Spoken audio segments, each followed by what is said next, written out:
പ്രിയപ്പെട്ടവരെ, നിങ്ങൾ പരിശുദ്ധമായ ഖുർആൻ എടുത്ത് നോക്ക്.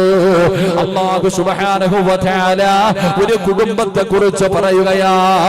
കാന ദാവൂദ് അലൈഹിസ്സലാം.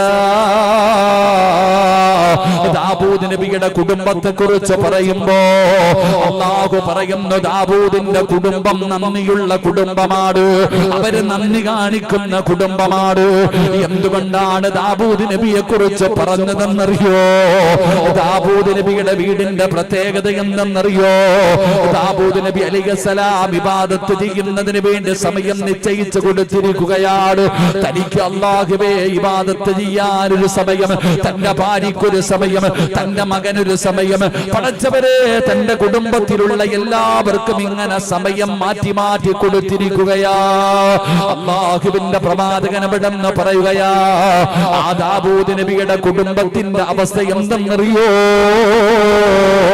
അല്ലാഹു സുബ്ഹാനഹു വ തആല എപ്പോ ഭൂമിയിലേക്ക് നോക്കിയാൽ ദാവൂദിന്റെ കുടുംബത്തിൽ ആരെങ്കിലും ഒരാൾ ഇബാദത്ത് ചെയ്തുകൊണ്ടിരിക്കുകയാ. അല്ലാഹു എപ്പോ ഭൂമിയിലേക്ക് നോക്കിയാലും പടച്ചവരെ ദാവൂദ് നബിയുടെ വീട്ടിൽ ആരെങ്കിലും ഇബാദത്ത് ചെയ്യുകയാ. അതുകൊണ്ടാണ് അല്ലാഹു പറഞ്ഞത്, ദാവൂദിന്റെ കുടുംബം നന്ദിയുള്ള കുടുംബമാണ്. പടച്ചവരെ ദാവൂദ് നബി അലൈഹിസ്സലാമിന്റെ ഉമ്മ, പടച്ചവനെ മഹാനായ സുലൈമാൻ നബി അലൈഹിസ്സലാമിന്റെ ഉമ്മയുണ്ടല്ലോ, സുലൈമാൻ നബി അലൈഹിസ്സലാമിനോട് അവിടുന്ന് എപ്പോഴും ഉപദേശം കൊടുക്കുമായിരുന്നു. അവിടുന്ന് ഉപദേശം കൊടുക്കുമ്പോ അവിടുന്ന് പറഞ്ഞു, മോനെ നീ പരലോകത്തിലെ ഫക്കീറാകരുത്, നീ പരലോകത്തിലെ ഫക്കീറാകരുത്.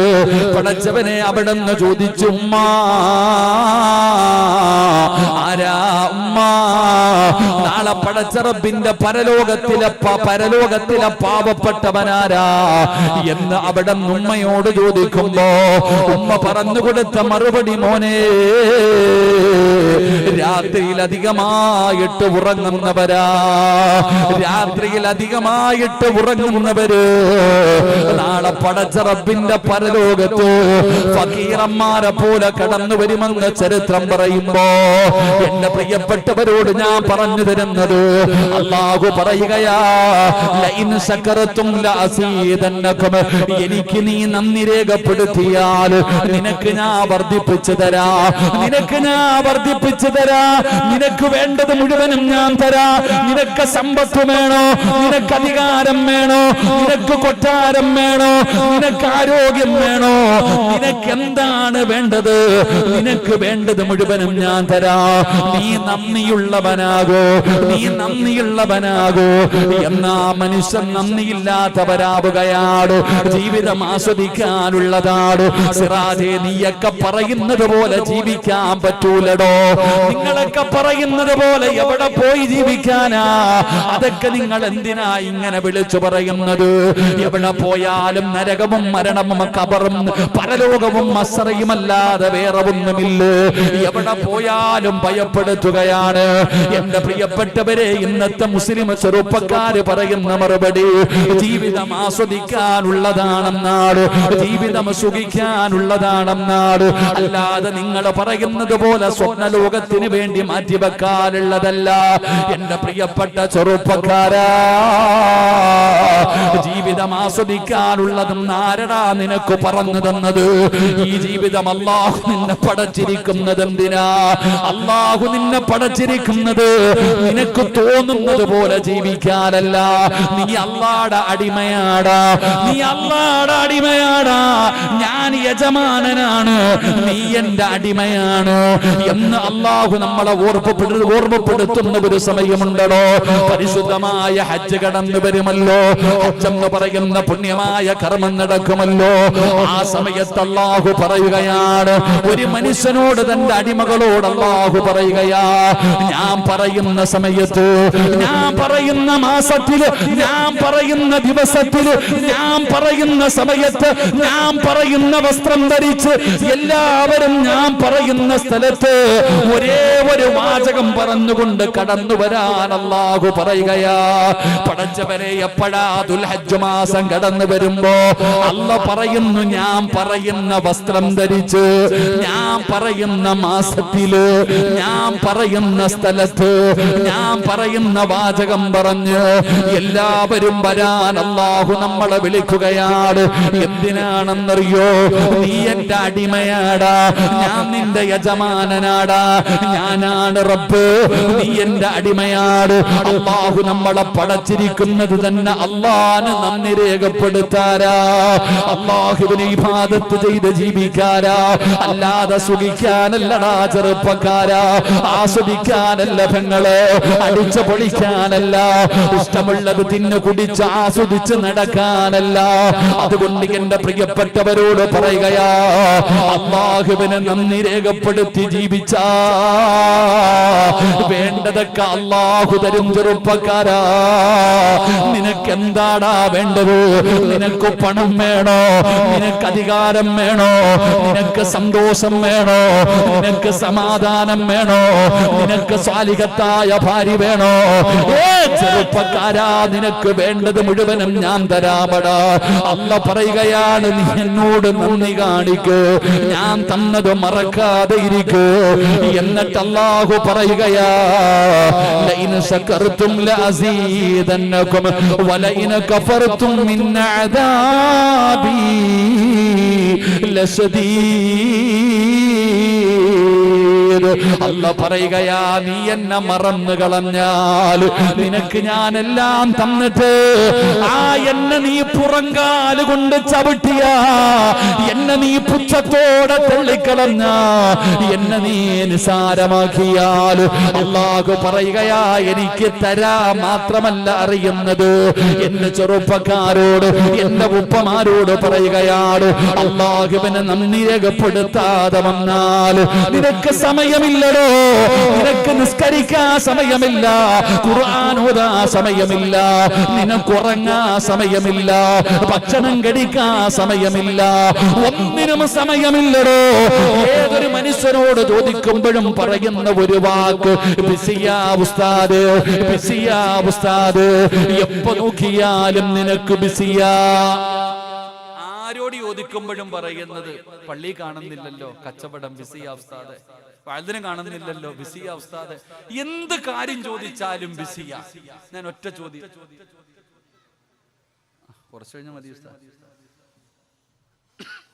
വേറെ പിരിവൊന്നുമില്ല, അപ്പൊ പിന്നെ ബക്കറ്റേ ഉള്ളൂ. ഇവിടെ നമ്മൾ ആര് ഇപ്പൊ അതൊരു ഫാഷനാ, എന്ത് ചോദിക്കുമ്പോഴും പറയും ബിസിയാ ബിസിയാ. നിങ്ങൾ പഠിക്ക്. ഞാൻ ഒറ്റ ചോദ്യം ചോദിക്കട്ടെ, സമയത്ത് ഭക്ഷണം കഴിക്കണ എത്ര പേരുണ്ട്? കൈയൊന്നും പൊക്കണ്ട, ആരും പൊക്കൂല. ഇവിടെ സമയത്ത് ഭക്ഷണം കഴിക്കണ എത്ര പേരുണ്ട്? രാവിലെ 7:30 മുമ്പ് ബ്രേക്ക്ഫാസ്റ്റ് കഴിക്കണമെന്നാ. പോവാണോ ബീവ? പോവാ ചേട്ടാ, എന്റെ ജ്യേഷ്ഠന്റെ ശരീക്കല്ലേ, അല്ലാഹു ആഫിയത്തുള്ള ദീർഘായുസ്സ് കൊടുക്കുമാറാകട്ടെ. എന്റെ സ്വന്തം ജ്യേഷ്ഠന്റെ ശരീക്കാണ്, അൽഹംദുലില്ലാഹ്. അദ്ദേഹം പറഞ്ഞൊരു കാര്യം, പള്ളിയും പള്ളിയുമായി ബന്ധപ്പെട്ട കാര്യങ്ങളൊക്കെ പരിഗണിക്കേണ്ട രീതിയിൽ പരിഗണിക്കണം. അല്ലാഹു ഈമാൻ നൽകുമാറാകട്ടെ. രാവിലെ നാസ്ത കഴിക്കണം, 7:30 മുമ്പ് ഭക്ഷണം കഴിക്കണം, 1:30 മുമ്പ് ഭക്ഷണം കഴിക്കണം ഉച്ചയ്ക്ക്. എന്റെ പ്രിയപ്പെട്ട സഹോദരങ്ങളെ, ഇശായിക്ക് മുമ്പ് രാത്രി ഫുഡ് കഴിക്കണം. ഇങ്ങനെ ഫുഡ് കഴിക്കണ ആരെങ്കിലും ഉണ്ടോ?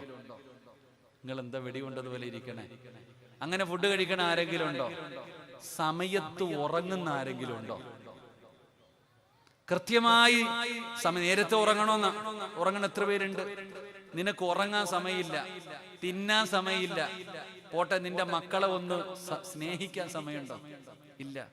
സ്വന്തം കെട്ടിയ പെണ്ണിനെ ഒന്ന് സന്തോഷിപ്പിക്കാൻ സമയമുണ്ടോ? ഇല്ല. നിനക്ക് പിന്നെ എന്തിനാ സമയമുള്ള? എന്തിനും നിനക്ക് സമയമില്ല. എന്ത് ചോദിച്ചാലും പറയും ബിസി ബിസി ബിസി ബിസി. എന്നാ നീ പഠിച്ചോ, ഇത് അല്ലാഹ് നിനക്ക് തന്നിരിക്കുന്ന ശിക്ഷയാണെന്ന് ആദരവായ പ്രവാചകൻ നബി മുഹമ്മദ് മുസ്തഫ. മരിക്കണ കാലം വരെ അല്ലാഹ് നിന്നെ കറക്കിക്കൊണ്ടിരിക്കും. നീ വിചാരിച്ച് പടച്ചവനെ, ഒരു വീടായ എല്ലാം തീരും, എവിടെ തീരാ? മക്കളെ കെട്ടിച്ച എല്ലാം തീരും, എവിടെ തീരാ? നീ മരിക്കണ കാലം വരെ നീ ഇങ്ങനെ നടക്കും. ആസുകല്ലിന്റെ ചുവട്ടിൽ കഴുത അടക്കണ പോലെ മരിക്കണ ദിവസം നീ ജോലിക്ക് പോകും. അല്ലാഹു കാത്തിരിക്കുമാറാകട്ടെ. നിന്റെ കഷ്ടപ്പാടും ദുരിതവും മാറൂല. ഇവിടെ നമ്മൾ അള്ളാഹുവിന് നന്ദിയുള്ളവരാകുക. ഒരല്പസമയം മാറ്റിവെക്ക്, നിസ്കരിക്ക്. ബാങ്ക് വിളിച്ചു, പോയി നിസ്കരിക്ക്. കടയും കച്ചവടമൊക്കെ കള. ബാങ്ക് വിളിച്ചു, പോയി 5 മിനിറ്റത്തെ കാര്യമല്ലേ, പോയി 4 റക്അത്ത് നിസ്കരിച്ചു, 2 റക്അത്ത് നിസ്കരിച്ചു. നിന്റെ കാര്യം കഴിഞ്ഞല്ലോ. അത് കഴിഞ്ഞ് നീ അള്ളാഹ് എന്താ പറഞ്ഞേ? പള്ളിക്കകത്ത് തന്നെ ഇരിക്കാൻ പറഞ്ഞോ? യാ അയ്യുഹല്ലദീന ആമനു ഇദാ നൂദിയ ലിസ്സലാത്തി മിൻ യൗമിൽ ജുമുഅ ഫസ്ഔ ഇലാ ദിക്രില്ലാഹി വദറുൽ ബൈഅ. അള്ളാഹ് പറഞ്ഞ എന്താ? നീ പെട്ടെന്ന് പള്ളിയിൽ വരണം, നിസ്കരിക്കണം, എന്നിട്ട് നിന്റെ കച്ചവടത്തിന് നീ പൊക്കോ. അല്ലാതെ അവിടെ തന്നെ ഇരുന്ന് ദിക്റും ദുആയായിട്ടും കടയിൽ കിട്ടി നിൽക്കാനല്ല പറഞ്ഞേ. അപ്പൊ അള്ളാഹു പറയുന്നു, നീ എന്നോട് നന്ദി കാണിച്ച നിനക്ക് ഞാൻ എല്ലാം വർദ്ധിപ്പിച്ചു തരും. അള്ളാഹു നമുക്ക് ഈമാൻ നൽകുമാറാകട്ടെ. അള്ളാഹു എല്ലാം വർദ്ധിപ്പിച്ചു തരുമാറാകട്ടെ. നന്ദി രേഖപ്പെടുത്തിയില്ലെങ്കിലോ അള്ളാഹിക്ക് തരാൻ മാത്രമല്ല അറിയുന്നത്, തന്നത് തിരിച്ചെടുക്കാനും അള്ളാഹിക്ക് അറിയാം. റബ്ബിന് തരാൻ മാത്രമല്ല, ആ തന്നത് തിരിച്ചെടുക്കാനും പടച്ചവനറിയാം. കണ്ടിട്ടില്ലേ? വലിയ സമ്പന്നനായിരുന്നു, ഇപ്പൊ പിരിവെടുത്ത് ജീവിക്കുന്ന എത്രയോ പേരുണ്ട്. അള്ളാഹു കാത്തിരക്ഷിക്കുമാറാകട്ടെ. എല്ലാം പോയില്ലേ? ജാഗ ഉണ്ടായിരുന്നു, കൊട്ടാര ഉണ്ടായിരുന്നു, ബെൻസ് ഉണ്ടായിരുന്നു, എല്ലാം വിറ്റു പിറക്കിയിട്ട് ഇപ്പൊ ചികിത്സിക്കാൻ പൈസ ഇല്ലാതെ. അള്ളാഹുവെ, നീ ഞങ്ങളെ കാത്തിരക്ഷിക്കണം പടച്ചോനെ. മരിക്കുന്ന കാലം വരെ ആരുടെ മുമ്പിലും കൈനീട്ടേണ്ട അവസ്ഥ വരുത്തല്ലേ തമ്പുരാനെ. അതുകൊണ്ട് എൻ്റെ പ്രിയപ്പെട്ട സഹോദരങ്ങളെ, ഇത് അള്ളാഹ് പറഞ്ഞ വാക്ക. നീ എന്നോട് നന്ദി കാണിച്ച, നീ ഞാൻ ചെയ്തു തന്ന അനുഗ്രഹങ്ങൾക്ക് നീ നന്ദിയുള്ളവനായ ഞാൻ നിനക്ക് വർദ്ധിപ്പിച്ചു തരുമെന്ന് അള്ളാഹുവിന്റെ വിശുദ്ധ ഖുർആൻ. അള്ളാഹു നമുക്ക് ഈമാൻ നൽകുമാറാകട്ടെ. അള്ളാഹു നമുക്ക് ഈമാൻ നൽകുമാറാകട്ടെ. അള്ളാഹിനെ നമ്മൾ എന്ത് ചെയ്യുക? നന്ദി രേഖപ്പെടുത്തുക. അപ്പൊ അള്ളാഹു നിനക്ക് വേണ്ടതൊക്കെ തരും. അള്ളാഹു നമുക്ക് ബർക്കത്ത് ചെയ്യുമാറാകട്ടെ. ഞാൻ എപ്പോഴും എൻ്റെ പ്രസംഗം പറയുമ്പോൾ ഞാൻ പറയാറുണ്ട്, എടോ നമുക്ക് വേണ്ടതെന്താ? നിങ്ങൾക്ക് വേണ്ടതെന്താ? ഒരാളെ സംബന്ധിച്ചിടത്തോളം, ഈ വഴുത കേൾക്കാൻ വന്നിരിക്കുന്ന ഒരാളെ സംബന്ധിച്ചിടത്തോളം, നീ കഷ്ടപ്പെടുന്നത് എന്തിനാ? നീ ജോലി ചെയ്യുന്നത് എന്തിനാ? ഈ ഉറക്കം ഒഴിയുന്നത് എന്തിനാ? നമ്മുടെ കുടുംബത്തിന് വേണ്ടിയല്ലേ? ആണോ അല്ലേ? ആണോ അല്ലേ? എന്താ പറയാ, ഒരു മടി. നമ്മൾ ജീവിക്കണ എന്തിനാ? നമ്മൾ കഷ്ടപ്പെടുന്ന എന്തിനാ? നമ്മുടെ ഭാര്യയും മക്കളും പട്ടിണി കിടക്കരുത്, ആരുടെ മുമ്പിൽ കൈനീട്ടരുത്. അള്ളാഹു അങ്ങനെ ഒരു അവസ്ഥ വരുത്തല്ലേ അള്ളാഹ്. ആമീൻ പറ. അള്ളാഹു അങ്ങനെ ഒരു അവസ്ഥ വരുത്തല്ലേ അള്ളാഹ്. അങ്ങനെ പടച്ചു ആരുടെ മുമ്പിലും കൈ, ഇതല്ലേ ഉള്ളൂ. എങ്കിൽ അള്ളാഹു പറഞ്ഞത് എന്താ? നിനക്ക് എന്താ വേണ്ട? ഭക്ഷണം മതിയല്ലോ. ഭാര്യക്കും മക്കൾക്കും നിനക്കും തിന്നാൻ ഭക്ഷണം പോരെ. അള്ളാഹ് പറയുന്നു, ഞാൻ തരാം, ഞാൻ തരാം. നിനക്ക് ഭക്ഷണം വേണോ? നിനക്ക് ഭക്ഷണം വേണോ? മരിക്കുന്ന കാലം വരെ അള്ളാഹു ഭക്ഷണം തരും. ആര് തരും? ഉറക്കെ പറഞ്ഞ ആര് തരും? മരിക്കുന്ന കാലം വരെ ആര് തരും? നിനക്ക് മാത്രമല്ല, നിന്റെ ഭാര്യക്കും തരും, നിന്റെ മക്കൾക്കും തരും. നീ ഉണ്ടാക്കിയ ഹറാം വരൂലേ? നമ്മൾ ഉണ്ടാക്കിയ ചിലപ്പോ ഹറാമൊക്കെ വരൂലേ? നിങ്ങൾ എന്താ ഇങ്ങനെ ഇരിക്കണേ? നമ്മൾ കൊണ്ടുവരുന്നൊക്കെ ഹലാലാണെന്ന് പറയാൻ പറ്റുമോ? ഹറാമ് കലർന്നു പോകില്ലേ? അള്ളാഹു കാത്തിരക്ഷിക്കുമാറാകട്ടെ. അള്ളാഹു സൂക്ഷ്മത പുലർത്താൻ ഭാഗ്യം തരുമാറാകട്ടെ. ഇവിടെ അള്ളാഹ് പറയുകയാ, മരിക്കുന്ന കാലം വരെ നിനക്കും നിന്റെ കുടുംബത്തിനും തിന്നാനുള്ള ഭക്ഷണം ഞാൻ തരാം. ഒരു ദിവസമോ ഒരാഴ്ചയോ ഒരു മാസമോ ഒരു കൊല്ലോ അല്ല, മരിക്കണ കാലം വരെ ഞാൻ തരാം. അള്ളാഹു നമുക്ക് നൽകി അനുഗ്രഹിക്കുമാറാകട്ടെ. അള്ളാഹ് അങ്ങനെ പറ്റിക്കോ? അള്ളാഹ് പറ്റിക്കോ? നിങ്ങൾ എൻ്റെ കൂടെ അള്ളാഹ് പറ്റിക്കോ? പറ്റിക്കില്ല. അള്ളാഹ് പറഞ്ഞത് തലകുത്തി നിൽക്കാൻ പറഞ്ഞില്ല, ഉറക്കം ഒഴിയാൻ പറഞ്ഞില്ല, നീ സമ്പാദിച്ചത് മുഴുവനും അള്ളാഹിക്ക് കൊടുക്കാൻ പറഞ്ഞു. ഇല്ല, ഒറ്റ കാര്യം ചെയ്യാനേ പറഞ്ഞുള്ളൂ. ഒരേ ഒരു കാര്യം നീ ചെയ്താൽ മതി, നിനക്കും നിന്റെ കുടുംബത്തിനും മരിക്കുന്ന കാലം വരെ ഞാൻ തരും ഭക്ഷണം. അള്ളാഹു ഈമാൻ തരുമാറാകട്ടെ. ഒരു 3 സ്വലാത്ത് സ്വല്ലല്ലാഹു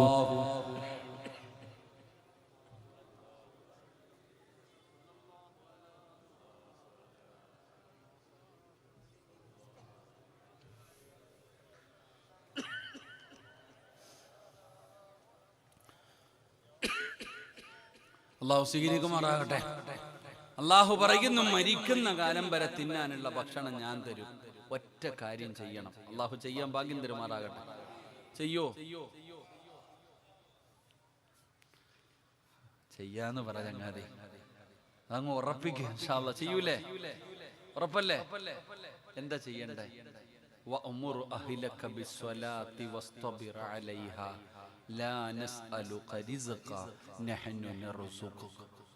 അല്ലാഹ് പറയുകയാ, 5 നേരം അള്ളാഹുവിന്റെ പള്ളിയിൽ നിന്ന് ബാങ്ക് വിളിക്കുമ്പോ നീയും നിന്റെ കുടുംബവും നിസ്കരിച്ച മരിക്കുന്ന കാലം വരെ തിന്നാനുള്ള ഭക്ഷണം ഞാൻ തരാം. അള്ളാഹുവിന്റെ വിശുദ്ധ ഖുർആൻ. അള്ളാഹു ഈമാൻ നൽകുമാറാകട്ടെ. ഉറക്കപ്പുറല്ല ഈമാൻ തരുമാറാകട്ടെ. സൂറത്തു ത്വാഹ വീട്ടിൽ പോയിട്ട് എടുത്ത് ഓതിക്കോ. അവസാനം എടുത്തു നോക്കണം. ആ സൂറത്തിന്റെ അവസാനം കാണാം, വഅ്മുറു അഹ്ലക ബിസ്സലാത്തി വസ്തബിർ അലൈഹാ ലാ നസ്അലുക റിസ്ഖാ നഹ്നു നർസുഖുക വൽ ആഖിബത്തു ലിത്തഖ്വാ. അല്ലാഹ് പറയുന്നു, മരിക്കണ കാലം വരെ തിന്നാനുള്ള ഭക്ഷണം ഞാൻ തരാം. എന്ത് ചെയ്യണം? ഹയ്യ അലസ് സ്വലാ ഹയ്യ അലൽ ഫലാ. അല്ലാഹുവിന്റെ പള്ളിയിൽ നിന്ന് ബാങ്ക് വിളിക്കുമ്പോ നീയും നിന്റെ കുടുംബവും 5 നേരം നിസ്കരിച്ചാ മതി. മരിക്കണ കാലം വരെ തിന്നാനുള്ള ഭക്ഷണം അല്ലാഹ് പറഞ്ഞത് ഞാനാ റബ്ബ്, ഞാനാ റാസിഖ്, ഞാൻ തരാം. അല്ലാഹു ഈമാൻ തരുമാറാകട്ടെ. അല്ലാഹു ഈമാൻ തരുമാറാകട്ടെ. അല്ലാഹു ഈമാൻ തരുമാറാകട്ടെ. എന്ത് ചെയ്താ മതി? എന്ത് ചെയ്താ മതി? ഉറക്കെ പറയണം. എന്ത് ചെയ്താ മതി? നിസ്കരിച്ചാ മതി. ഇവിടെ നിങ്ങളുടെ ഇപ്പൊ ഇത്രയും പേര് ഇവിടെ ഇരിക്കണില്ലേ? ഈ ഇരിക്കുന്നതിൽ ഏറ്റവും നല്ല ഭക്ഷണം കഴിക്കുന്ന ആളാരാ? എല്ലാ ദിവസവും ഇറച്ചി തിന്നുന്ന, നല്ല മീനൊക്കെ തിന്നുന്ന ആളാരാ? ആരുടെ തിന്ന്? നിങ്ങൾ ആരെങ്കിലും ആണോ? എല്ലാ ദിവസവും ഇറച്ചി മട്ടൻ തിന്നുന്ന ഞങ്ങൾ ഉസ്താദന്മാരാ അല്ലേ? ഹത്തീബ് ഉസ്താദ്, അള്ളാഹു ബർക്കത്ത് ചെയ്യുമാറാകട്ടെ. ഏറ്റവും നല്ല ഭക്ഷണം കഴിക്കണ ആരാ? ആരാ? ഉസ്താദന്മാർ. എന്താ പറയുക, ഒരു അസൂയ എന്താ? ഉസ്താദന്മാരാണ് ഏറ്റവും നല്ല ഭക്ഷണം കഴിക്കുന്നത്. അള്ളാഹു ബർക്കത്ത് ചെയ്യുമാറാകട്ടെ. അള്ളാഹു ബർക്കത്ത് ചെയ്യുമാറാകട്ടെ. ഖത്തീബ് പറയുന്നത് ഇറച്ചിയൊന്നും വേണ്ടാന്നോ, കൊളസ്ട്രോൾ ഒക്കെ കൂടുതലാണോ? കാരണം എന്തേ എന്ന് തന്നെ കഞ്ഞിയും പേർ ആരെങ്കിലും കൊടുക്കാറുണ്ടോ? ഏറ്റവും നല്ല ഭക്ഷണം ഉസ്താദന്മാർക്കാണ്. ഞാനിപ്പോ വന്നു, എനിക്കറിയില്ല, ഞാൻ ഇന്നലെ വന്നതാ. ഇന്ന് എനിക്ക് ആഹാരം, നാളെ എവിടെ, എനിക്ക് എൻ്റെ കാര്യം അറിയില്ല. എനിക്ക് വിശക്കുമ്പോൾ എൻ്റെ റബ്ബ് കൊണ്ടു തരും. എനിക്കറിയില്ല. ഞാൻ ഇന്ന് 3 നേരം ആഹാരം കഴിച്ചു. രാവിലെ അത് ഒരാൾ വന്നു, ഉച്ചയ്ക്ക് അടുത്ത ആള് വന്നു, രാത്രി നാളെ എവിടെ, എനിക്കൊന്നും അറിയില്ല. എനിക്ക് തിന്നാനുള്ള ഭക്ഷണം എൻ്റെ റബ്ബ് തരുന്നുണ്ട്. പിന്നെ എനിക്കെന്നാ പേടിക്കാനാ? അള്ളാഹു ബർക്കത്ത് ചെയ്യുമാറാകട്ടെ. അപ്പൊ ഏറ്റവും നല്ല ഭക്ഷണം കഴിക്കണ ആരാ? ഉസ്താദന്മാർ. അപ്പൊ നിങ്ങൾ വിചാരിക്കുക എന്നാ സിറാജ് എന്തൊരു പറച്ചില്ല. അപ്പൊ ഞാനും നിസ്കരിക്കുന്നുണ്ട്, ഓനും നിസ്കരിക്കുന്നുണ്ടല്ലോ. നിസ്കരിക്കണ എല്ലാവർക്കും അള്ളാഹു നല്ല ഭക്ഷണം കൊടുക്കുമെങ്കിൽ പിന്നെന്താ എനിക്ക് തരാത്ത? നിങ്ങളും ഉസ്താദും തമ്മിലൊരു വ്യത്യാസമുണ്ട്. നിങ്ങളും ഉസ്താദും തമ്മിലുള്ള വ്യത്യാസം എന്താ? ഉസ്താദ് ബാങ്ക് വിളിച്ചിട്ട് 15 മിനിറ്റ് കഴിയുമ്പോൾ ഉസ്താദ് ജമാഅത്തായിട്ട് നിസ്കരിക്കും. നിങ്ങൾ നിസ്കരിക്കും, സമയം കിട്ടുമ്പോൾ നിസ്കരിക്കും. അള്ളാഹു ഈമാൻ തരുമാറാകട്ടെ. ഉസ്താദ് എപ്പം നിസ്കരിക്കും? വഖത്തിൽ നിസ്കരിക്കും. നമ്മളെപ്പം നിസ്കരിക്കും? സമയം കിട്ടുമ്പോൾ നിസ്കരിക്കും. അതാ വ്യത്യാസം. നമ്മൾ ഉസ്താദും തമ്മിലുള്ള വ്യത്യാസം എന്താ? എടാ, ഞാൻ പറഞ്ഞതല്ലോ, നീയും ഞാനും വിശ്വസിക്കുന്ന ഇസ്ലാം ഈമാൻ കാര്യങ്ങളിൽ പെട്ടതാ ഖുർആനെ കൊണ്ട് വിശ്വസിക്കണം. ആ പരിശുദ്ധമായ ഖുർആൻ സൂറത്ത് ത്വാഹയിൽ അല്ലാഹ് പറഞ്ഞ ആയത്താ ഞാൻ ഓതിയേ.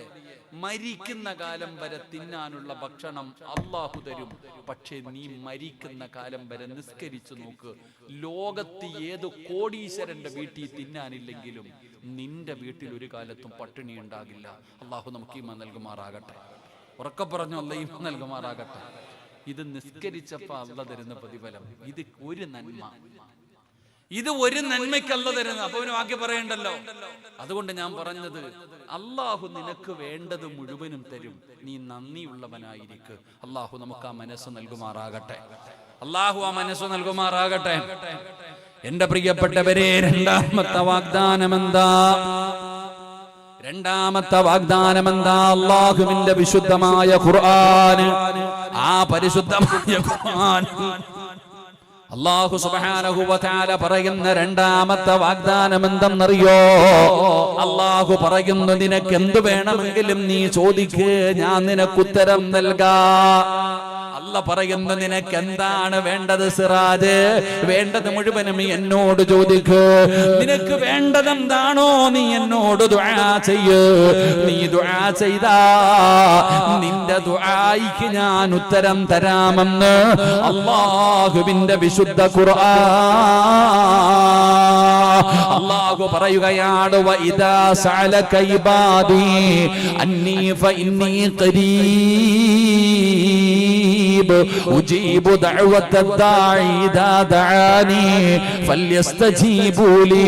അല്ലാഹുവിന്റെ വിശുദ്ധമായ ഖുർആൻ പറയുന്നു, അല്ലാഹുവിനോട് ആര് ദുആ ചെയ്യുന്നുണ്ടോ, ആര് അല്ലാഹുവിനോട് ദുആ ചെയ്യുന്നുണ്ടോ, ആ ദുആ ചെയ്യുന്നവന് അല്ലാഹു ഉത്തരം കൊടുക്കുമെന്ന് അല്ലാഹുവിന്റെ വിശുദ്ധ ഖുർആൻ.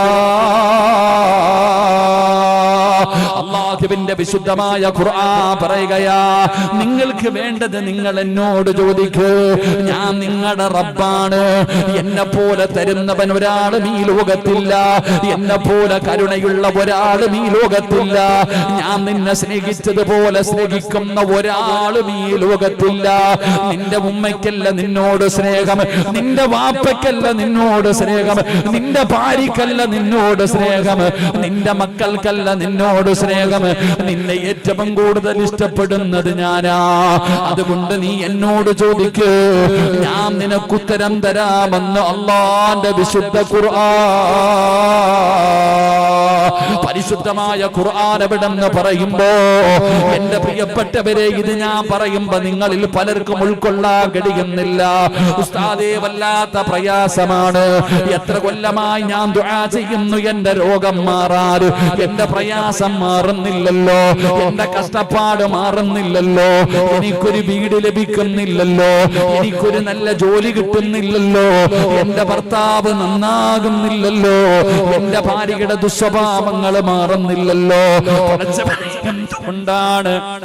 എത്ര കാലമായി ഞാൻ അല്ലാഹുവോട് ദുആ ചെയ്യുന്നു, എന്നിട്ടും പടച്ചവനെ എന്റെ പ്രയാസങ്ങൾ മാറുന്നില്ലല്ലോ. അതിന്റെ കാരണം എന്തടോ? അതിന്റെ കാരണമാ ഞാൻ പറയുന്നത്. സഹോദരാ, നീ എന്നോടൊരു കാര്യം ചോദിച്ചു. നീ ചോദിക്കുന്നത് ഞാൻ കേട്ടാലല്ലേ എനിക്ക് നിന്നെ സഹായിക്കാൻ പറ്റൂ. അതുകൊണ്ട് നീ അല്ലാഹുവിനോട് ദുആ ചെയ്താൽ നീ ചോദിക്കുന്നത് അല്ലാഹു കേൾക്കണമല്ലോ. അല്ലാഹു കേൾക്കണമല്ലോ. അല്ലാഹു കേൾക്കുന്നത് പോലെ നീ ദുആ ചെയ്യണമല്ലോ. അല്ലാതെ വെറുതെ കിടന്ന് ഷോ കാണിച്ചിട്ട് കാര്യമില്ല സഹോദരാ. 2 മണിക്കൂർ നീണ്ട് വിളിച്ചു കൂവിയിട്ട് കാര്യമില്ല. പറയേണ്ടത് 10 മിനിറ്റ് ആണോ, ഒരു വാക്കാണോ? അത് പറയേണ്ടത് പോലെ പറഞ്ഞാലല്ലേ ഉത്തരം ലഭിക്കുന്നത്. അതുകൊണ്ട് എന്റെ പ്രിയപ്പെട്ടവരോട് പറയുകയാണ്, അല്ലാഹു പറയുകയാ, എന്നോട് ആര് ദുആ ചെയ്താലും എന്നോട് ചോദിക്കുന്നവന് ഞാൻ ഉത്തരം കൊടുക്കുമെന്ന് അല്ലാഹുവിന്റെ വിശുദ്ധ ഖുർആൻ. അല്ലാഹു പറയുന്ന രണ്ടാമത്തെ വാഗ്ദാനം, എന്നോട് ദുആ ചെയ്താൽ ഞാൻ അവന് ഉത്തരം കൊടുക്കും. അല്ലാഹു നമുക്ക് ഈമാൻ നൽകുമാറാകട്ടെ. അല്ലാഹ് ഈമാൻ നൽകുമാറാകട്ടെ. ആമീന്റെ പവർ കുറഞ്ഞു. അല്ലാഹ് ഈമാൻ തരുമാറാകട്ടെ. കാരണം എന്തേ? ഞാൻ എത്ര കൊല്ലമായിട്ട് ചോദിക്കുന്നു എനിക്കൊരു വീട് തരാൻ. എന്തേ അല്ലാഹ്ക്ക് തരാൻ പറ്റാത്ത? ഞാൻ എത്രയോ കാലം കൊണ്ട്, പണ്ടൊരു ചങ്ങാതി, ഒരു വലിയ സമ്പന്നനായ ഒരു മനുഷ്യനുണ്ട്. ആ മനുഷ്യൻ ഇങ്ങനെ അള്ളാഹു കോടിക്കണക്കിന് പൈസ കൊടുത്തു. അയാൾ ഇങ്ങനെ എല്ലാവർക്കും വാരിക്കോരി കൊടുക്കുന്നത് കണ്ടപ്പോ ആ നാട്ടിലെ ഏറ്റവും ഫക്കീറായ ഒരാൾ അള്ളാഹിനോട് ദുആ ചെയ്തു, പടച്ചവനെ എന്നെയും അവനെ പോലെ ആക്കണേ അള്ളാന്ന്, എന്നെ അബൂബക്കറിനെ പോലെ ആക്കണേ അല്ലാ. ഞാൻ ഒരു പേര് പറഞ്ഞതേ ഉള്ളൂ. അല്ല, എന്നെ അബൂബക്കറിനെ പോലെ ആക്കണേ അല്ലാ. എത്ര ദുആ ചെയ്തിട്ട് ഇയാൾ അബൂബക്കറിനെ പോലെ ആകുന്നില്ല. ഉടനെ ഓൻ അള്ളാഹിനോട് പറയാ, പടച്ചവനെ ഞാൻ കുറെ കാലം കൊണ്ടിട്ട് എന്നെ അബൂബക്കറിനെ പോലെ ആക്കാൻ പറയുന്നു. പടച്ചവനെ അത് പറ്റത്തില്ലെങ്കിൽ അബൂബക്കറിനെ എന്നെ പോലെയെങ്കിലും ആക്കിയേക്കണേ അല്ലാന്ന് തിരിച്ചു. അനന്ത അവൻ എത്തിക്കാനേലാക്കാൻ. ഇത് മനുഷ്യന്റെ ഒരു സ്വഭാവമാണ് ഞാൻ പറഞ്ഞത്. ഇവിടെ നമ്മൾ അള്ളാഹുവിനോട് ദുആ ചെയ്യുമ്പോ അള്ളാഹ് കേൾക്കണ്ടേ? കേട്ടാലല്ലേ നിനക്ക് ഉത്തരം കിട്ടത്തുള്ളൂ. നിനക്കെന്താ വീട് തരാൻ അള്ളാഹ്ക്ക് പറ്റത്തില്ല? എന്തും അള്ളാഹ്ക്ക് കഴിയും. അള്ളാഹു നമ്മുടെ ദുആയ്ക്ക് ഇജാബത്ത് നൽകുമാറാകട്ടെ. നമ്മുടെ ദുആയ്ക്ക് അള്ളാഹു ഇജാബത്ത് നൽകുമാറാകട്ടെ. ആമീൻ പറ. അള്ളാഹു നമ്മുടെ ദുആയ്ക്ക് ഇജാബത്ത് നൽകുമാറാകട്ടെ. എന്റെ പ്രിയപ്പെട്ട സഹോദരങ്ങളെ, നമ്മൾ ദുആയിന്റെ വിഷയത്തിൽ പിശുക്കന്മാരെ. ആരാ ദുആ ചെയ്യുന്നേ? അള്ളാഹിനോട് ദുആ ചെയ്യണം എത്ര പേരുണ്ട്? മടിയാടോ നമുക്ക് ദുആ ചെയ്യാനൊക്കെ? പാവപ്പെട്ട പള്ളിയിലെ ഉസ്താദ് ദുആ ചെയ്യും നിസ്കാരം കഴിഞ്ഞിട്ട് ഖതീബ് ഇങ്ങനെ അങ്ങോട്ട് തിരിഞ്ഞിരുന്നിട്ട് ആ പള്ളിയുടെ മിഹ്റാബിൽ സുജൂദ് ചെയ്ത സ്ഥലത്തിരുന്നിട്ട് ആ ദുആ ചെയ്യണേ. എത്ര പേര് ആമീൻ പറയണേ? നിങ്ങൾ കേട്ടിട്ടുണ്ടോ ആമീന്റെ ശബ്ദം? ദുആ ഒക്കെ ഇല്ലേ? നിസ്കാരം കഴിഞ്ഞ് ദുആ ഒക്കെ ഉള്ളതല്ലേ? എത്ര പേര് ആമീൻ പറയുന്നത്? കൈയെങ്കിലും ഇങ്ങനെ പിടിക്കാറുണ്ടോ? വേണമെങ്കിൽ തന്നാ മതി അല്ലാഹ്. ഇങ്ങനെ ഇട്ടേക്ക് തളർത്തിയിട്ട് അള്ളാഹ്നെ പറയാ, ഇലയിട്ടിട്ട് ചോറ് വിളമ്പിയ തിന്നാൻ പറ്റുന്ന രീതിയിൽ രണ്ട് കാലി ഇങ്ങനെ ഇങ്ങോട്ട്, അതിനെന്താ പറയാ, ഇങ്ങനത്തെ ഇരുത്തത്തിന് എന്താ പറയാ, നമ്മുടെ നാട്ടിൽ ചമ്മണപ്പടി, ഇങ്ങനെ അങ്ങോട്ട് ഇരിക്കുക, സദ്യ ഉണ്ണായിരിക്കുക. എന്നിട്ട് അള്ളാഹിനോട് പറയുന്ന വേണമെങ്കിൽ തന്നാ മതി പടച്ചവനെ, ഇങ്ങനെ ഇട്ടേക്ക. അള്ളാഹു നമ്മളെ കാത്തിരക്ഷിക്കുമാറാകട്ടെ. ഖതീബ് തന്നെ ചിന്തിക്കുന്നുണ്ട്, ആർക്കാണല്ലോ ഞാൻ ഈ ദുആ ചെയ്യണേന്ന്. കാരണം ആമീന്റെ ശബ്ദമൊന്നും കേൾക്കത്തില്ല പള്ളിയിൽ.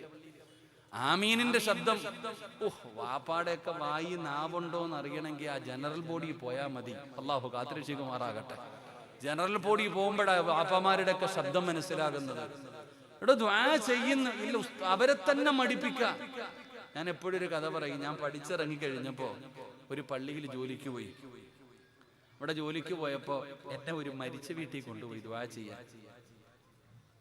എന്നെയും ഒരു ഉസ്താദിനെയും കൊണ്ടുപോയിട്ട് പറഞ്ഞു, എന്താ പ്രസിഡന്റ് ഇതൊക്കെ എടുത്തോണ്ട് പോയെന്ന് കാണുമ്പോ, സെക്രട്ടറി ഇതൊക്കെ, സെക്രട്ടറി അല്ലേ പ്രസിഡന്റ്, എന്തപ്പാ ഇവിടെ ഇരി, അല്ലാഹു ബറക്കത്ത് ചെയ്യട്ടെ.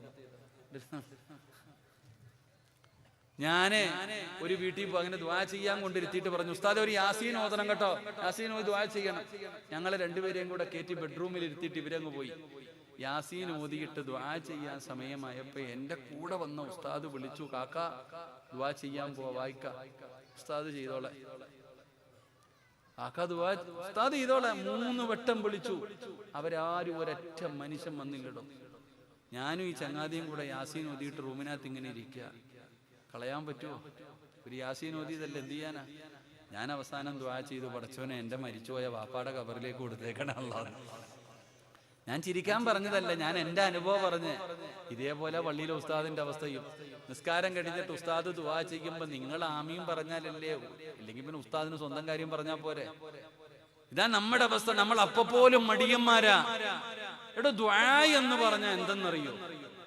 ദുആ എന്ന് പറഞ്ഞ എന്താ? ഖുർആൻ പറയുന്നുണ്ട് ദുആ എന്ന് പറഞ്ഞാൽ എന്താ. നീയൊക്കെ ജീവിതത്തിൽ ഒരിക്കലെങ്കിലും അങ്ങനെ ദുആ ചെയ്തിട്ടുണ്ടോ? ഇവിടെ നമ്മൾ ആരെങ്കിലും ജീവിതത്തിൽ ഒരിക്കലെങ്കിലും അല്ലാഹ് പറഞ്ഞതുപോലെ ദുആ ചെയ്തിട്ടുണ്ടോ? ഒരിക്കലും ഉണ്ടാകില്ല. അള്ളാഹു നമുക്ക് ഈമാൻ നൽകുമാറാകട്ടെ. അല്ലാഹ് പറഞ്ഞതുപോലെ ഞാനോ നിങ്ങളോ ജീവിതത്തിൽ ഒരിക്കലെങ്കിലും ദുആ ചെയ്തിട്ടുണ്ടോ? എങ്ങനെയാ ദുആ ചെയ്യാൻ അല്ലാഹ് പറഞ്ഞേ? എങ്ങനെ ദുആ ചെയ്യാനാണ് അല്ലാഹു പറഞ്ഞത്? ഞാൻ എത്ര കരഞ്ഞിട്ടും എനിക്ക് എത്ര ചോദിച്ചിട്ടും വീട് തരുന്നില്ല, എന്റെ കഷ്ടപ്പാട് മാറുന്നില്ല. സങ്കടം പറയുന്നവരോട് ഞാൻ ചോദിക്കട്ടെ, ജീവിതത്തിൽ ഒരിക്കലെങ്കിലും അല്ലാഹു പറഞ്ഞതുപോലെ നീ ദുആ ചെയ്തിട്ടുണ്ടോ? അല്ലാഹു പറഞ്ഞത് എങ്ങനെയാണെന്നറിയോ? അല്ലാഹു ഒരു സാമ്പിൾ പറയുകയാണ്. അല്ലാഹു ഒരു ഉദാഹരണം പറയുകയാണ്. എന്റെ പ്രിയപ്പെട്ട സഹോദരാ, നിങ്ങൾ കടല് കണ്ടിട്ടുണ്ടല്ലോ, കടലിന്റെ ചേരത്ത് പോകാറുണ്ടല്ലോ, ബീച്ചിൽ പോകാറുണ്ടല്ലോ. ആ കടലിന്റെ തിരമാല അടിച്ചു വരുന്നത് കാണാൻ നമുക്ക് നല്ലാതെ അത് കാണാൻ നല്ല ഭംഗിയാണ്. തിരമാല അടിച്ചു വരുന്നത് കാണാൻ നല്ല രസമാണ്. പക്ഷേ അടുത്തു പോകാൻ നമുക്ക് പേടിയാ. ഇവിടെ അടുത്ത് ഇവിടെ കടലുള്ള ഉണ്ടോ? അതെവിടെ കിടക്കുന്നു? ഇവിടെ കടലിന്റെ തിരമാല ഇങ്ങനെ അടിച്ചു വരുന്നത് കാണാൻ നല്ല രസമാണ്. പക്ഷെ അടുത്തു പോകാൻ നമുക്ക് പേടിയാ. കാരണം എന്തേ? അതിനകത്ത് പെട്ടാ നമ്മൾ മരിച്ചു പോകും. അറിയില്ല, കടലിന്റെ സ്വഭാവം അങ്ങനെ. കടലിന്റെ ഉൾഭാഗത്തേക്ക് പോകും തോറും ആഴം കൂടും. ഞാൻ പോയിട്ടുണ്ട്, ഈ മഞ്ചേശ്വരത്തുനിന്ന് ഞാൻ മീൻ പിടിക്കാൻ പോയിട്ടുണ്ട് കടലിൽ. കടലിന്റെ ഉള്ളിലേക്ക് പോകും തോറും വല്ലാത്ത ആഴം കൂടുതലാ. നടുകടലിൽ ഒരു മനുഷ്യൻ വീണാ രക്ഷപ്പെടുവോ? എത്ര നീന്തൽ അറിയണവനാണെങ്കിലും ഓം പോകൂടെ, മരിച്ചു പോകും വെള്ളത്തിൽ വീണ. എടോ, കടലിന്റെ ഏറ്റവും ആഴമുള്ള സ്ഥലത്ത് ജീവിക്കുന്ന മീനാണ് തിമിംഗലം. അതിന്റെ നീളമൊന്നും നമുക്ക് പറഞ്ഞു തരാൻ കഴിയില്ല. ഞാൻ ലക്ഷദ്വീപിൽ വഴുതിന് പോയപ്പോ ഒരു മ്യൂസിയത്തിൽ കൊണ്ടുപോയി. ഒരു മുള്ളിങ്ങനെ വെച്ചിട്ടുണ്ട്. ദാ ഈ ബിൽഡിങ്ങിന്റെ നീളം കാണും, ഇതിന്റെ പകുതിയെങ്കിലും കാണും. ചോദിച്ചപ്പോ പറഞ്ഞു, ഇതൊരു ചെറിയ തിമിംഗലത്തിന്റെ മുള്ള ഉസ്താദെ, അപ്പൊ വലുതെന്തായിരിക്കും? എന്റെ പ്രിയപ്പെട്ട സഹോദരങ്ങളെ, ഏറ്റവും വലിയ മീനാ തിമിംഗലം. അത് കടലിന്റെ ഏറ്റവും ആഴമുള്ള സ്ഥലത്ത് ജീവിക്കും. ആ തിമിംഗലം എന്ന് പറയുന്ന മീന് ഒരാളെ വിഴുങ്ങിയാലോ, ഒരാൾ ആ മീൻ വിഴുങ്ങി മീനിന്റെ വയറിനകത്തായി പോയി, ഓൻ എങ്ങനെ രക്ഷപ്പെടൂടോ? വല്ല വഴിയുണ്ടോ? നിങ്ങൾ എന്തപ്പ വെടി കൊണ്ടതുപോലെ ഇരിക്കണേ, പറ. രക്ഷപ്പെടുവോ? മീനിന്റെ വയറിനകത്ത് എവിടെ?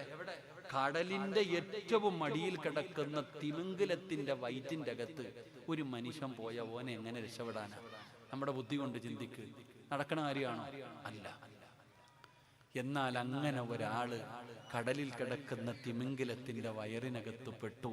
മഹാനായ യൂനുസ് നബി അലൈഹിസ്സലാം, അള്ളാഹുവിന്റെ പ്രവാചകനായ യൂനുസ് നബി അലൈഹിസ്സലാം അള്ളാഹുവിന്റെ അനുവാദമില്ലാതെ അള്ളാഹിനോട് ദുആ ചെയ്തു, പടച്ചവനെ ഈ സമൂഹത്തിന് നീ ശിക്ഷ ഇറക്കണം. അള്ളാഹുവേ, അവസാനം ദുആ ചെയ്തു, ശിക്ഷ ഇറങ്ങിയില്ല. അവസാനം അള്ളാഹുവിന്റെ അനുവാദമില്ലാതെ ആ നാട്ടിൽ നിന്ന് മഹാനായ യൂനുസ് നബി അലൈഹിസ്സലാം യാത്ര പോയി. അങ്ങനെ പോകുമ്പോഴാ കടലിൽ പോയി, കപ്പലിൽ കയറി. കപ്പലിൽ നിന്ന് കുറിയിട്ടു, പേര് കിട്ടി. യൂനുസ് നബിയെ നടുകടലിൽ വലിച്ചെറിഞ്ഞു. ഈ ആളെ എറിഞ്ഞാലേ ഇനി രക്ഷയുള്ളൂ. യൂനുസ് നബി അലൈഹിസ്സലാമിനെ കടലിൽ വലിച്ചെറിഞ്ഞു. തിമിംഗലം എന്ന് പറയുന്ന മീൻ വന്നിട്ട് യൂനുസ് നബിയെ വിഴുങ്ങി. യൂനുസ് നബി അലൈഹിസ്സലാം ആ കടലിനടിയിൽ കിടക്കുന്ന തിമിംഗലം എന്ന് പറയുന്ന മീനിന്റെ വയറിനകത്താണ്. ആ മീനിന്റെ വയറിനകത്ത് കിടക്കുമ്പോ യൂനുസ് നബി അലൈഹിസ്സലാം അവിടെ ഇരുന്നു കൊണ്ട് ദുആ ചെയ്യുകയാണ്. എന്റെ പ്രിയപ്പെട്ടവരെ, വനാദാ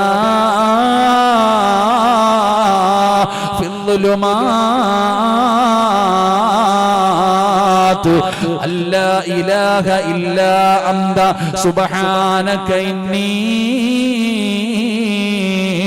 കുന്തു മിനൽ ളാലിമീൻ.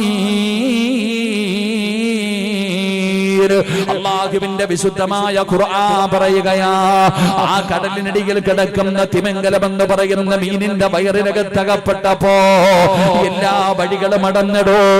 ഞാനും നിങ്ങളും ജീവിതകാലം മുഴുവനും തലകുത്തി കടന്നു നോക്കിയാൽ ആ മീനിന്റെ വയറിനകത്ത് വിട്ടുപോയ ഒരു മനുഷ്യരെ എങ്ങനെയാണോ രക്ഷപ്പെടുത്താൻ കഴിയുന്നത്? വെള്ളത്തിന്റെ അടിയിൽ പോകുന്നവന്റെ അവസ്ഥ എന്താ? കേരളത്തിലുള്ള അർജുൻ എന്ന് പറയുന്ന ഒരു ചെറുപ്പക്കാരൻ പടച്ചവനെ ആ ലോറിയുമായിട്ട് നിങ്ങളുടെ പരിസരത്ത് കർണാടകയിലല്ലേ അല്ലാഹുവേ ഉരുൾപൊട്ടികെട്ട് മണ്ണിടിഞ്ഞ് വീണ് വെള്ളത്തിന്റെ അകത്ത് വീണിട്ട് ആ ചെറുപ്പക്കാരന്റെ ജനാസ വണ്ടിയോടെ വീണ് തടിയോടെ വീണു. അവസാനം കണ്ടുപിടിക്കാൻ മാസങ്ങൾ എടുത്തെങ്കില് എന്റെ പ്രിയപ്പെട്ടവരെ, കടലിന്റെ അടിയിൽ കിടക്കുന്ന തിമിംഗലം എന്ന് പറയുന്ന മീനിന്റെ വയറിനകത്ത് കിടക്കുന്ന ഒരു മനുഷ്യൻ എങ്ങനെ രക്ഷപ്പെടാരാ? എല്ലാ വഴികളും അടഞ്ഞു, എല്ലാ വഴികളും അടഞ്ഞു. എന്നാ യൂനുസിന് പ്രതീക്ഷയുണ്ടായിരുന്നടോ. യൂനുസ് എന്ന് പറയുന്ന പ്രവാചകന് പ്രതീക്ഷയുണ്ടായിരുന്നു. അവിടെ നിന്ന് വിളിക്കുന്നു, വനാദാ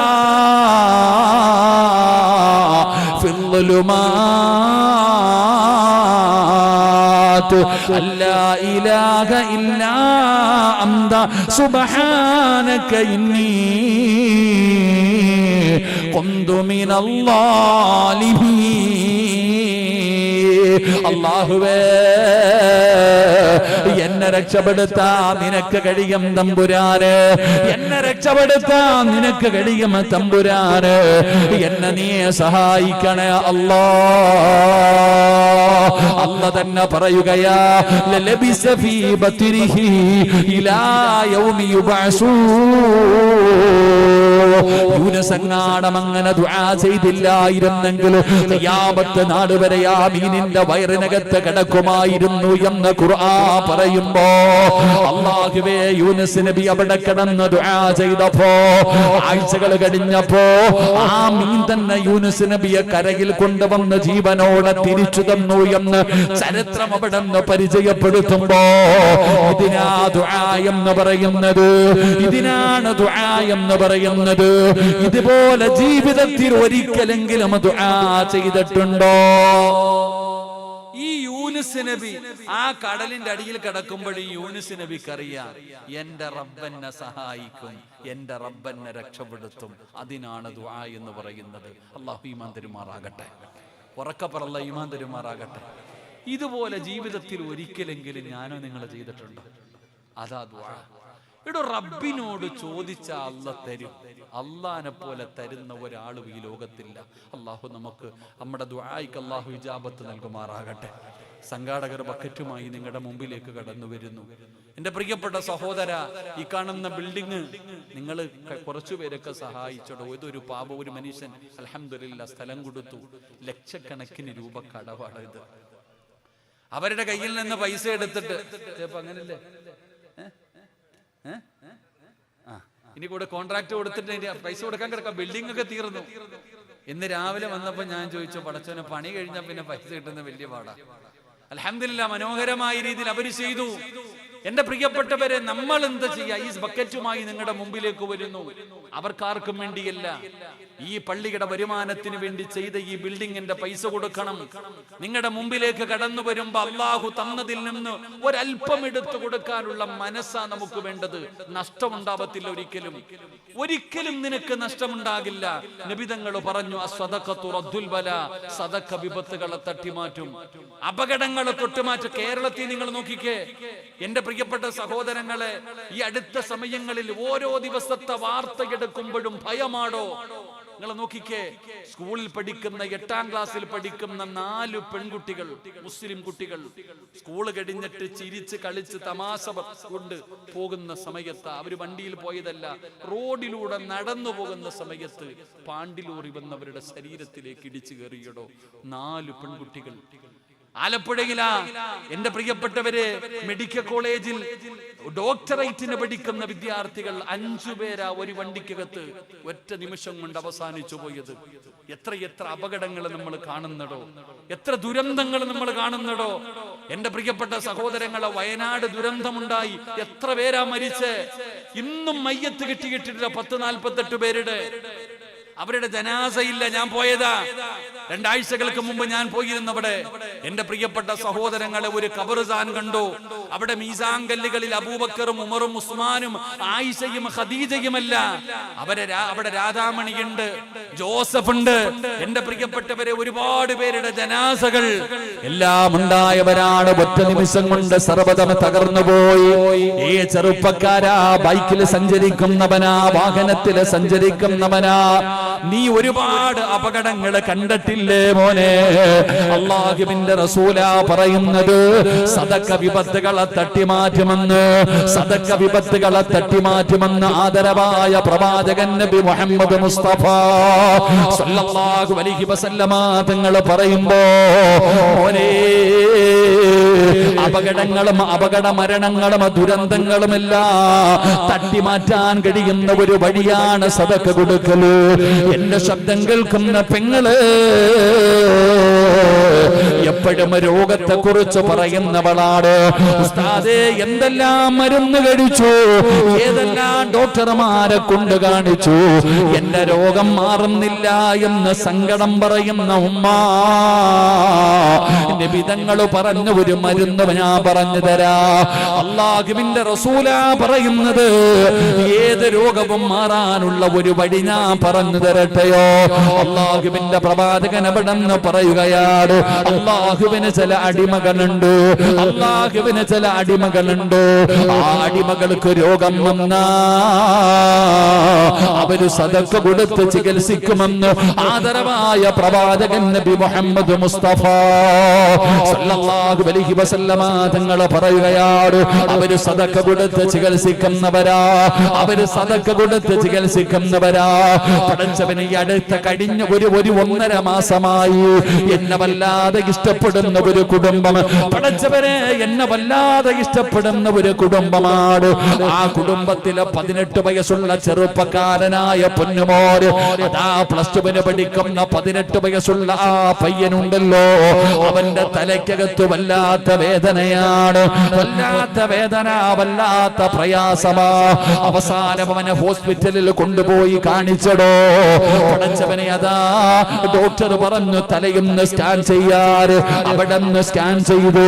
പടച്ചവനെ, ഡോക്ടർ പറഞ്ഞു വല്ലാത്ത അത്ഭുതമായി. അങ്ങനെ 2 പ്രാവശ്യമാണ് സ്കാൻ ചെയ്തത്. ഡോക്ടർക്ക് വല്ലാത്ത ഒരു സംശയം. അല്ലാ, അവരോട് 10 ദിവസത്തെ ഗുളിക കൊടുത്തിട്ട് പറഞ്ഞു കഴിച്ചിട്ട് വരാൻ, റെസ്റ്റ് എടുക്ക്. അല്ലാഹുവേ, ആ ഡോക്ടർ പറയുകയാണ് 68% ആ പൊന്നുമകന്റെ തലയിലെ ബ്രെയിൻ ട്യൂമറിന്റെ അണുക്കൾ കാണാം. പക്ഷേ വ്യക്തമാകുന്നില്ല, എത്രയുണ്ടെന്ന് മനസ്സിലാകുന്നില്ല. അതുകൊണ്ടാണ് 10 ദിവസം കഴിക്കാനുള്ള ടാബ്ലറ്റ് കൊടുത്തത്. ഇത് കഴിച്ചിട്ട് വരാൻ എന്നെ വിളിച്ചിട്ട് വല്ലാത്ത സങ്കടമാണ്. പടച്ചവനെ, യതീമാണോ, ഏക ഒരു മകനേ ഉള്ളൂ. പടച്ചവനെ, 18 വയസ്സാണ്. വല്ലാത്ത സങ്കടം പറഞ്ഞപ്പോ ഞാൻ അവരോട് പറഞ്ഞു, നിങ്ങളൊന്ന് സിയാറത്ത് പോകാതെ അവർക്കൊരു മനസമാധാനം കിട്ടാറ്. അങ്ങനെ ഏർവാടിയിലൊക്കെ ഒന്ന് സിയാറത്തിന് പോയി തിരിച്ചെന്റെ അടുക്കലേക്ക് വന്നപ്പോ ഞാൻ 2 പേരെയും വിളിച്ചിരുത്തിയിട്ട് പറഞ്ഞു, ഞാനൊരു കാര്യം പറയാ, നിങ്ങൾ പേടിക്കരുത്, നിങ്ങൾ സങ്കടപ്പെടരുത്. ഉമ്മാനെയും മകനെയും വിളിച്ചിരുത്തിയിട്ട് ഞാൻ പറഞ്ഞു കൊടുത്തു, അവന്റെ തലയിൽ ബ്രെയിൻ ട്യൂമറിന്റെ അണുക്കളാണ്. പക്ഷേ നിങ്ങൾ ഭയപ്പെടണ്ട ഉസ്താദ്, ഞാൻ പറഞ്ഞു കൊടുത്തു, 10 ദിവസത്തെ ടാബ്ലറ്റ് തന്നിരിക്കുന്നത് നിങ്ങളെ നോക്കാനാണ്. ഇനി ചെല്ലുമ്പോൾ അത് പരിപൂർണമായി എത്രയുണ്ടെന്നറിയാനാണ്. 2 പേര് കരയാൻ തുടങ്ങി. ഞാൻ പറഞ്ഞു, നിങ്ങൾ കരയരുത്. എന്നിട്ട് ഞാൻ അവരോട് പറഞ്ഞു, നിങ്ങളൊരു നിയ്യത്ത് ചെയ്യ്, അടുത്ത ടെസ്റ്റ് നടത്തുമ്പോ 1% പോലും ഇവന്റെ തലയിൽ അത് കാണാൻ പാടില്ല. അല്ലാഹുവേ, ഒരു പള്ളി കെട്ടിക്കൊടുക്കാമെന്ന് നിയ്യത്ത് ചെയ്യാറ്. ഞാൻ പറഞ്ഞു, ഒരു ചെറിയ പള്ളി എവിടെയെങ്കിലും കെട്ടിക്കൊടുക്കാ, ഇവനെ രക്ഷപ്പെടുത്തണേ എന്ന് ദുആ ചെയ്യാറ്. പടച്ചവനെ, 10 ദിവസമായി എന്നോട് ചോദിച്ചു, ഉസ്താദേ പോകട്ടെ? ഞാൻ പറഞ്ഞു, 3 ദിവസം കൂടെ കഴിയട്ടെ. വെള്ളിയാഴ്ച രാവിലെ ഉമ്മയും മകനും കൂടെ അതേ ഡോക്ടറെ കാണാൻ ചെന്നു. പടച്ചവനെ, സ്കാൻ ചെയ്തു. 11:30 ആയപ്പോ വിളിച്ചിട്ട് പറയുന്ന ഉസ്താദ്, ഡോക്ടർ അവരെ അത്ഭുതത്തോടെ ഇരിക്കുകയാണ്. 68% അണുക്കൾ കണ്ടിരുന്ന പൊന്നുമോന്റെ തലയില് ഒരംശം പോലും കാണുന്നില്ലടോ. ആ അംശം പോലും അത്ഭുതപ്പെടുകയാ. ആ മനുഷ്യൻ പോലും അത്ഭുതപ്പെടുകയാ. 1% പോലും കാണുന്നില്ല. ഇതാ അല്ല പറഞ്ഞത്, ഇതാണ് നബി തങ്ങൾ പറഞ്ഞത്. അല്ലാഹുവിന് ചില അടിമകളുണ്ട്. ആ അടിമകൾക്ക് രോഗം വന്നാ അവര് സദഖ കൊടുത്ത് ചികിത്സിക്കുന്നവരാ.